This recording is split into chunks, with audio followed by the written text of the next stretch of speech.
नमस्कार साथियों, आज देश जी के ट्रिक में आप सभी का स्वागत है। दोस्तों, इस वीडियो में मैं आपके एसएससी एमटीएस एग्जाम्स के लिए जीके जीएस का टॉप 50 महत्वपूर्ण प्रश्नों को कराने वाला हूं, जो कि आपके एग्जाम्स के लिए काफी ज्यादा महत्वपूर्ण रहने वाला है। तो साथियों, इस वीडियो को आप बड़ी ही ध्यानपूर्वक एंड तक जरूर देखिएगा। तो साथियों, आज का पहला प्रश्न है, चतुर्थ बौद्ध संगीति निम्नलिखित में से किसके शासनकाल में हुई थी?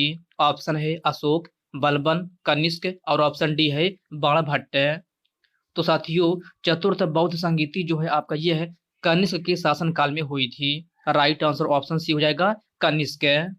नेक्स्ट क्वेश्चन है, आगरा के किले में मोती मस्जिद का निर्माण निम्न में से किसने करवाया था? इसका ऑप्शन है अकबर, अशोक, चंद्रगुप्त मौर्य या फिर ऑप्शन डी है शाहजहां।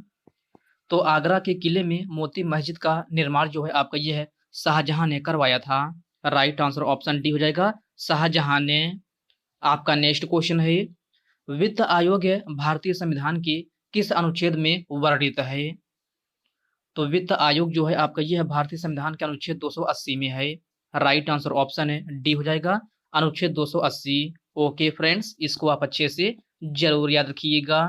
साथियों, वीडियो में आगे बढ़ने से पहले आपसे एक छोटी सी रिक्वेस्ट है, अभी तक आप वीडियो को लाइक नहीं किए हैं तो वीडियो को लाइक कर दीजिए। और साथियों, अभी तक आप चैनल को सब्सक्राइब नहीं किए हैं तो प्लीज आपसे रिक्वेस्ट है, आप जो है चैनल को सब्सक्राइब करके बेल आइकन को जरूर प्रेस कर लीजिएगा। चलिए साथियों, बढ़ते हैं नेक्स्ट क्वेश्चन की ओर। नेक्स्ट क्वेश्चन आपसे पूछा जा रहा है, मुस्लिम लीग द्वारा स्वराज की मांग किस वर्ष में की गई थी? 1940 में, 1943 में, 1942 या फिर 1946 में? तो मुस्लिम लीग द्वारा स्वराज की मांग जो है आपका ये है 1940 ईस्वी में की गई थी। कब? 1940 ईस्वी में। आपका right answer option number A हो जाएगा। साथियों, मुस्लिम लीग की स्थापना कब हुई थी? तो इसकी स्थापना अगर आपसे पूछा जाए तो 1906 ईस्वी में हुई थी। अगला प्रश्न है, सिद्धि धमाल किस राज्य की प्रमुख लोक के नृत्य शैली है?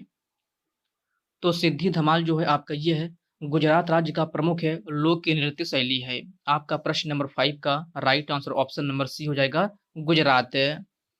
अगला प्रश्न है, अकबर का राज्याभिषेक कब हुआ था? तो प्यारे साथियों, आपको बताना है कि अकबर का राज्याभिषेक कब हुआ था। तो अकबर का राज्याभिषेक जो है आपका ये है 1556 ईस्वी में हुआ था। कब? 1556 ईस्वी में। आपका राइट आंसर क्या हो जाएगा? ऑप्शन नंबर बी हो जाएगा। साथियों, अगर आपसे डेट सहित पूछा जाए तो याद रखिएगा 14 फरवरी। कब? 14 फरवरी 1556 ईस्वी में जो है आपका अकबर का राज्याभिषेक हुआ था। अगला प्रश्न है, सालाबाई संधि के समय भारत का गवर्नर जनरल कौन था? तो सभी प्यारे साथी इसका आंसर बताएंगे कि सालाबाई संधि के समय भारत का गवर्नर जनरल कौन था? तो यह आपका वारेन हेस्टिंग था। कौन? वारेन हेस्टिंग है। आपका प्रश्न नंबर 7 का correct answer option number D हो जाएगा। ओके फ्रेंड्स, क्लियर है। चलिए बढ़ते हैं नेक्स्ट क्वेश्चन की ओर। नेक्स्ट क्वेश्चन आपसे पूछा जा रहा है, टी बाला सरस्वती का संबंध है किस शास्त्रीय लोक की नृत्य शैली से है? तो टी बाला सरस्वती का संबंध जो है भरतनाट्यम में शास्त्रीय लोक के नृत्य शैली से है। आपका राइट आंसर क्या हो जाएगा? ऑप्शन नंबर सी हो जाएगा भरतनाट्यम से। साथियों, भरतनाट्यम किस राज्य का प्रसिद्ध है शास्त्रीय लोक की नृत्य शैली है? तो प्यारे साथियों, ये आपका तमिलनाडु का है। कहाँ का? तमिलनाडु का। बात की जाए कथकली कहाँ का है? तो कथकली आपका केरल राज्य का है। और साथियों, मोहिनी अट्टम कहाँ का है? तो मोहिनी अट्टम भी कहाँ का है? तो यह आपका केरल राज्य का है। मोहिनी अट्टम और कथकली ये दोनों किस राज्य के हैं? तो केरल राज्य के हैं। और साथियों, सबसे ज्यादा आपके एग्जाम में पूछा जाता है कुचिपुड़ी। कुचिपुड़ी किस राज्य का प्रसिद्ध शास्त्रीय लोक की नृत्य शैली है? तो प्यारे साथियों, ये आपका आंध्र प्रदेश का है। कहाँ का? आंध्र प्रदेश का। तो इन सभी पॉइंट को आप अच्छे से जरूर याद रखिएगा।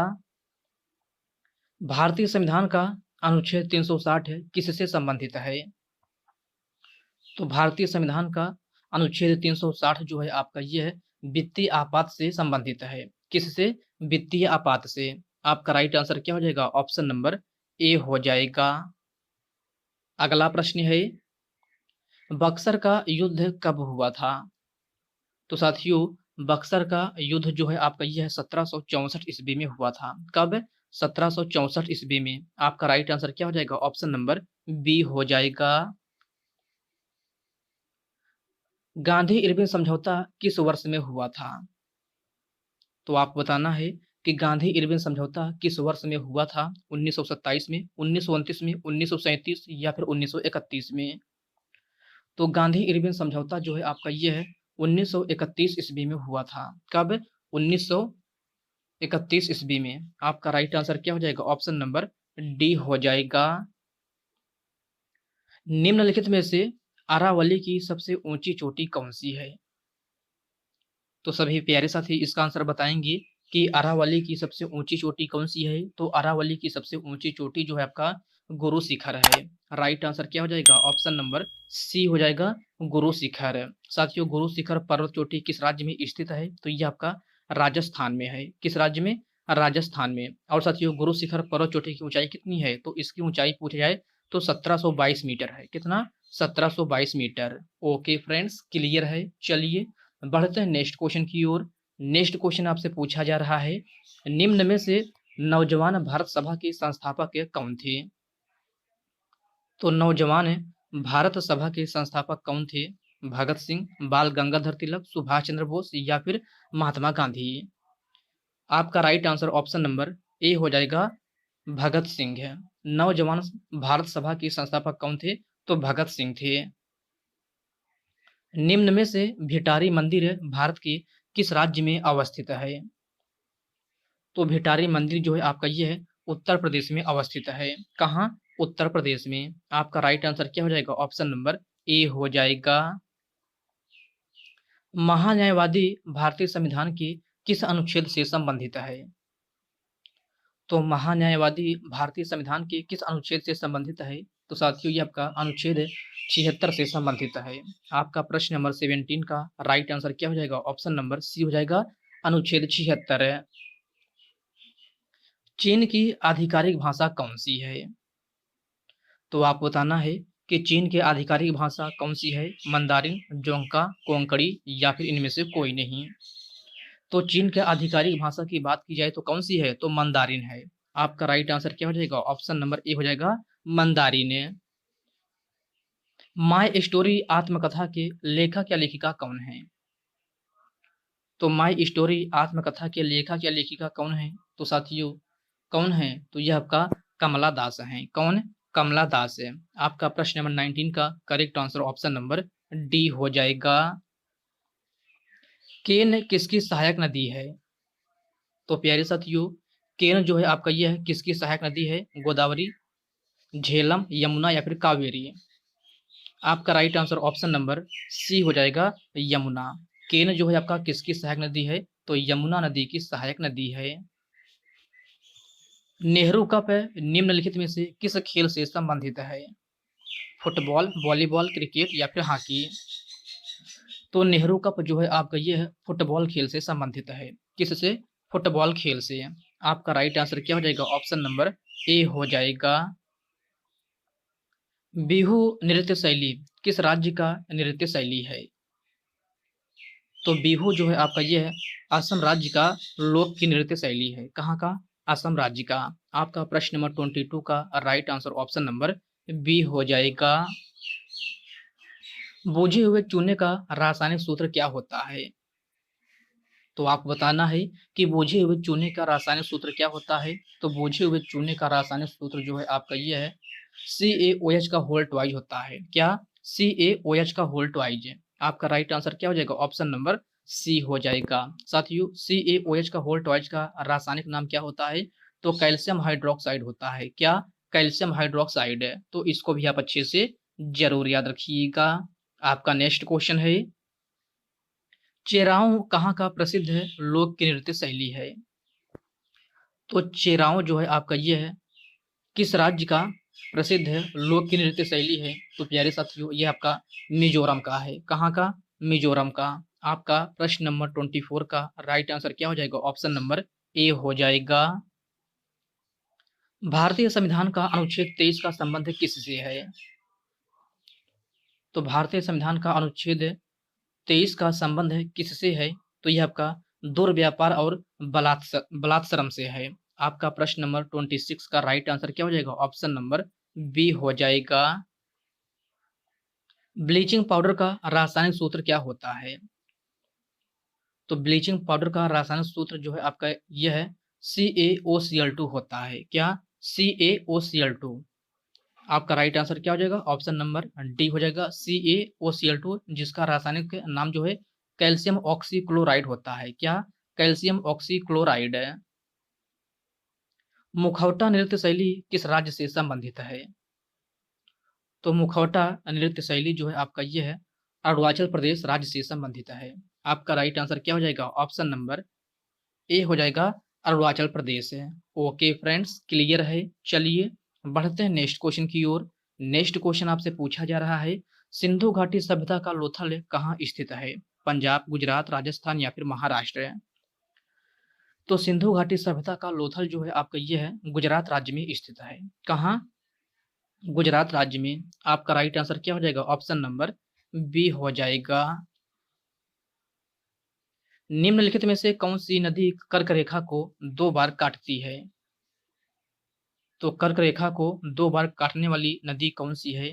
तो साथियों यह आपका माही नदी है। आपका राइट आंसर क्या हो जाएगा? ऑप्शन नंबर डी हो जाएगा, माही नदी। एस सुब्रमण्यम का संबंध निम्नलिखित में से किस खेल से है? तो आपको बताना है कि एस सुब्रमण्यम का संबंध किस खेल से है। तो प्यारे साथियों इनका संबंध जो है फुटबॉल खेल से है। किससे? फुटबॉल खेल से। आपका प्रश्न नंबर 32 का राइट आंसर क्या हो जाएगा? ऑप्शन नंबर ए हो जाएगा। मोहम्मद अली जिन्ना ने 14 सूत्री मांग किस वर्ष प्रस्तुत किया था?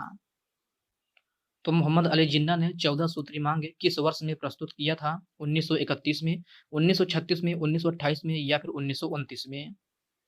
आपका राइट आंसर क्या हो जाएगा? ऑप्शन नंबर जो है डी हो जाएगा, 1929 में। मोहम्मद अली जिन्ना ने 14 सूत्री मांग जो है 1929 ईस्वी में प्रस्तुत किया था। आपका राइट आंसर क्या हो जाएगा? ऑप्शन नंबर डी हो जाएगा। डेट पूछा जाए तो याद रखिएगा 28 मार्च। कब? 28 मार्च 1929 में मोहम्मद अली जिन्ना ने जो है 14 सूत्री मांग को प्रस्तुत किया था। फुटबॉल गोल पोस्ट की लंबाई कितनी होती है? तो फुटबॉल गोल पोस्ट की लंबाई जो है 24 फीट होती है। कितना? 24 फीट है। आपका प्रश्न नंबर 35 का राइट आंसर क्या हो जाएगा? ऑप्शन नंबर डी हो जाएगा, 24 फीट है। ओके फ्रेंड्स, नेक्स्ट क्वेश्चन है, वर्तमान समय में भारतीय संविधान में कुल कितनी अनुसूचियां हैं? तो वर्तमान समय में भारतीय संविधान में कुल कितनी अनुसूचियां हैं? तो कुल 12 अनुसूचियां हैं। राइट आंसर क्या हो जाएगा? ऑप्शन नंबर ए हो जाएगा। साथियों अगर आपसे पूछा जाए कि मूल संविधान में कुल कितनी अनुसूचियां थी, तो मूल संविधान में आपका कुल कितनी अनुसूचियां थी? तो कुल 8 अनुसूचियां थी। अगर आपसे वर्तमान समय में पूछा जाए तो वर्तमान समय में भारतीय संविधान में कुल 12 अनुसूचियां हैं। ओके फ्रेंड्स, क्लियर है। चलिए बढ़ते हैं नेक्स्ट क्वेश्चन की ओर। नेक्स्ट क्वेश्चन आपसे पूछा जा रहा है, 5वीं पंचवर्षीय योजना की अवधि क्या थी? तो 5वीं पंचवर्षीय योजना की अवधि जो है आपका ये है 1974 से लेकर के 1978 ईस्वी तक थी। आपका प्रश्न नंबर 38 का करेक्ट आंसर क्या हो जाएगा? ऑप्शन नंबर सी हो जाएगा, 1974 से लेकर के 1978 ईस्वी तक है। साथियों 5वीं पंचवर्षीय योजना एकमात्र ऐसी पंचवर्षीय योजना थी जिसका कार्यकाल जो है केवल 4 वर्षों तक था। इसलिए आपका इसका कार्यकाल आपसे पूछा जाता है कि 5वीं पंचवर्षीय योजना की अवधि क्या है? तो यह आपका 1974 से लेकर के 1978 ईस्वी तक थी। राष्ट्रपति भारत के महान्यायवादी की नियुक्ति करता है, यह किस अनुच्छेद में है? तो राष्ट्रपति जो है भारत के महान्यायवादी की नियुक्ति करता है, यह आपका किस अनुच्छेद में है? तो यह आपका अनुच्छेद 76 में है। किसमें? अनुच्छेद 76 में। आपका प्रश्न नंबर 39 का राइट आंसर क्या हो जाएगा? ऑप्शन नंबर डी हो जाएगा। एन्नोर बंदरगाह कहाँ पर अवस्थित है? तमिलनाडु, गुजरात, पंजाब या फिर महाराष्ट्र? तो एन्नोर बंदरगाह जो है आपका ये है कहाँ स्थित है? तो तमिलनाडु में अवस्थित है। कहाँ? तमिलनाडु में। आपका राइट आंसर क्या हो जाएगा? ऑप्शन नंबर ए हो जाएगा। भारतीय संविधान का अनुच्छेद 44 किससे संबंधित है? तो भारतीय संविधान का अनुच्छेद 44 जो है आपका ये है सामान्य नागरिक संहिता से संबंधित है। किससे? सामान्य नागरिक संहिता से। राइट आंसर क्या हो जाएगा? ऑप्शन नंबर सी हो जाएगा। साथियों पर्यावरण संरक्षण से संबंधित अनुच्छेद कौन सा है? तो यह आपका अनुच्छेद 48 है। ग्राम पंचायत के गठन से संबंधित अनुच्छेद कौन सा है? तो यह आपका अनुच्छेद 40 है। ओके फ्रेंड्स, नेक्स्ट क्वेश्चन है, कुमुदनी लखिया का संबंध किस नृत्य शैली से है? तो कुमुदनी लखिया का संबंध जो है आपका ये है कथक लोक नृत्य शैली से है। राइट आंसर क्या हो जाएगा? ऑप्शन नंबर डी हो जाएगा, कथक है। साथियों, कथक किस राज्य का प्रसिद्ध शास्त्रीय लोक नृत्य शैली है? तो यह आपका उत्तर प्रदेश का है। मोहिनीअट्टम कहाँ का है? तो यह आपका केरल राज्य का है। भरतनाट्यम कहाँ का है? तो तमिलनाडु का है। कथकली कहाँ का है? तो कथकली भी जो है आपका यह है केरल राज्य का है। महालेखा परीक्षक नियंत्रक अर्थात सीएजी भारतीय संविधान के किस अनुच्छेद में है? तो महालेखा परीक्षक नियंत्रक अर्थात सीएजी भारतीय संविधान के अनुच्छेद 148 में है। किसमें? अनुच्छेद 148 में। राइट आंसर क्या हो जाएगा? ऑप्शन नंबर सी हो जाएगा। नील नदी कहाँ गिरती है? तो नील नदी कहाँ गिरती है? भूमध्य सागर में, लाल सागर में, अरब सागर में, या फिर ऑप्शन डी है इनमें से कोई नहीं। तो प्यारे साथियों, नील नदी जो है आपका ये है भूमध्य सागर में गिरती है। कहाँ? भूमध्य सागर में। आपका राइट आंसर क्या हो जाएगा? आपका right answer option number A हो जाएगा। ओके फ्रेंड्स, क्लियर है। चलिए बढ़ते हैं नेक्स्ट क्वेश्चन की ओर। नेक्स्ट क्वेश्चन आपसे पूछा जा रहा है, यक्षगान लोक नृत्य शैली किस राज्य से संबंधित है? केरल, कर्नाटक, गुजरात या फिर असम? तो यक्षगान लोक नृत्य शैली किस राज्य से संबंधित है? तो यह आपका कर्नाटक राज्य से संबंधित है। राइट आंसर क्या हो जाएगा? ऑप्शन नंबर बी हो जाएगा, कर्नाटक राज्य से। ओके फ्रेंड्स, तो साथियों आज की इस वीडियो में बस इतने ही प्रश्न। तो साथियों यह वीडियो आपको कैसी लगी आप कमेंट बॉक्स में कमेंट करके अपना फीडबैक जरूर दीजिएगा। और साथियों यह वीडियो आपके लिए थोड़ा भी हेल्पफुल लगा हो तो इस वीडियो को लाइक कर दीजिए, अपने साथियों के साथ शेयर कीजिए। फ्रेंड्स, अभी तक आप चैनल को सब्सक्राइब नहीं किए हैं तो आप जो है चैनल को सब्सक्राइब करके बेल आइकन को जरूर प्रेस कर लीजिएगा। तो चलिए साथियों, इसी के साथ मिलते हैं किसी नेक्स्ट वीडियो में। तब तक के लिए जय हिंद दोस्तों।